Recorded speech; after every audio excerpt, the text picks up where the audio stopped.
To follow all of this breaking news. Joining us now is Democrat from Illinois, Congressman Mike Quigley. He's on the House Intelligence Committee. Congressman, as we kind of try and understand exactly what the president is laying out here on Truth Social, what's your initial reaction to the potential for a ceasefire that's being announced here? Oh, look, we always welcome a ceasefire. There's always room for diplomacy. It's also important to understand how we got here. The hopes is that they continue to move toward a negotiated agreement here. But that agreement sounds a heck of a lot like the JCPOA, right? The deal that Iran was in compliance with years ago. They weren't creating material necessary for a bomb. And President Trump pulled us out of that deal. And so Iran went forward developing that material, creating a threat, which he now has to go bring us to a brinksmanship form, totally unnecessary.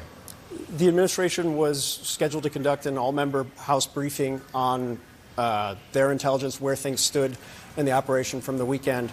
There were a lot of questions, not just Democrats, Republicans had as well, going into that briefing. What did you learn? Well, look, all we can talk about is the fact that those threats are there. The fact of the matter is, Iran is one of the largest state sponsors of terrorism, and that this attack created a very real risk for our allies and the United States at home, and obviously great concerns for our 40,000 troops throughout the Middle East and those bases there.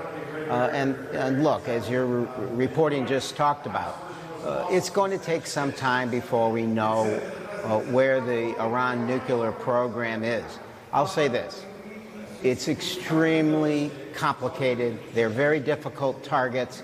And what we're talking about here is extremely mobile.